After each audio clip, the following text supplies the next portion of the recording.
When Jamal Turner and Maria Lopez heard the news that crime was dropping in their city, they dared to hope for a safer future. But just days later, Jamal's cousin was caught in a crossfire, and Maria's neighbor's son became another statistic.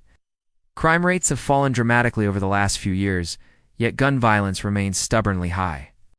This contradiction has left experts, policymakers, and everyday citizens asking the same question: why? Despite the promising headlines, gun violence was still tearing through their communities. Why? ***.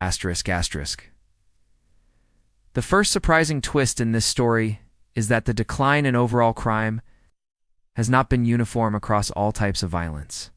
While assaults, robberies, and thefts have dropped, shootings have remained alarmingly steady or even increased in some places. Straw buyers and cross-state trafficking to flood streets with weapons.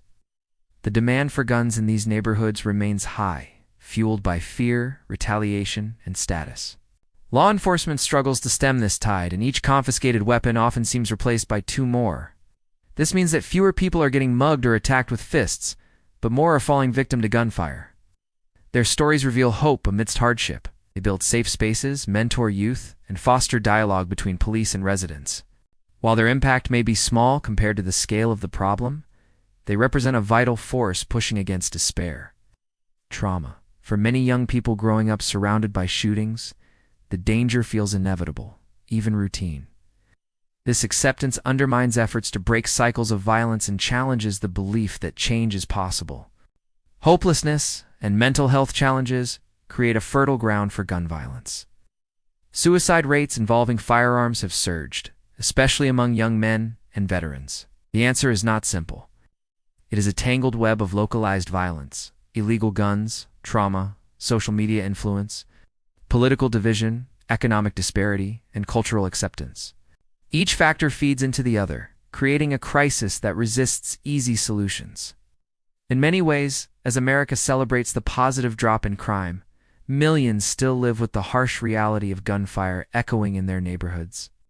Understanding this complex puzzle is the first step toward real change.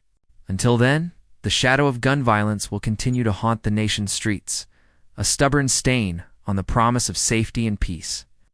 The epidemic of gun violence reflects not just criminal activity, but a broader public health crisis that society has struggled to address. In the heart of America's bustling cities, a puzzling paradox has gripped the nation. Unlike the past, conflicts that once stayed within neighborhoods now spread rapidly online. Threats, challenges, and provocations escalate within digital spaces, turning minor disputes into deadly encounters. The viral nature of these exchanges often pressures individuals to prove themselves through violence, fueling a cycle that traditional policing finds difficult to contain. To understand this mystery, we need to dive deep into the shadowy corners of urban neighborhoods, where the glint of a gun still triggers fear and tragedy, despite headlines celebrating safer streets. The country's deep-rooted relationship with firearms and the powerful influence of gun rights advocacy create a highly charged political environment. This divides communities and lawmakers, making comprehensive reform nearly impossible.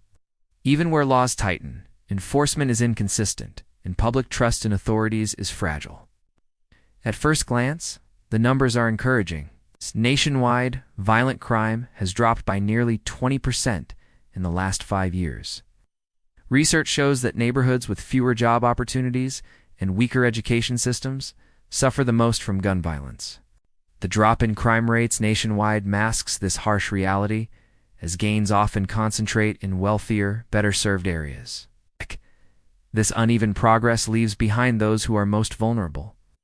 Police departments boast improved tactics, community programs, and advanced technology that have all played a part in this decline. But when you peel back the layers, a disturbing trend emerges. Gun-related deaths, both homicides and suicides, continue to claim thousands of lives every year. What lies beneath this contradiction is a complex web of social, economic, and cultural factors. One hidden factor is the rise of localized violence.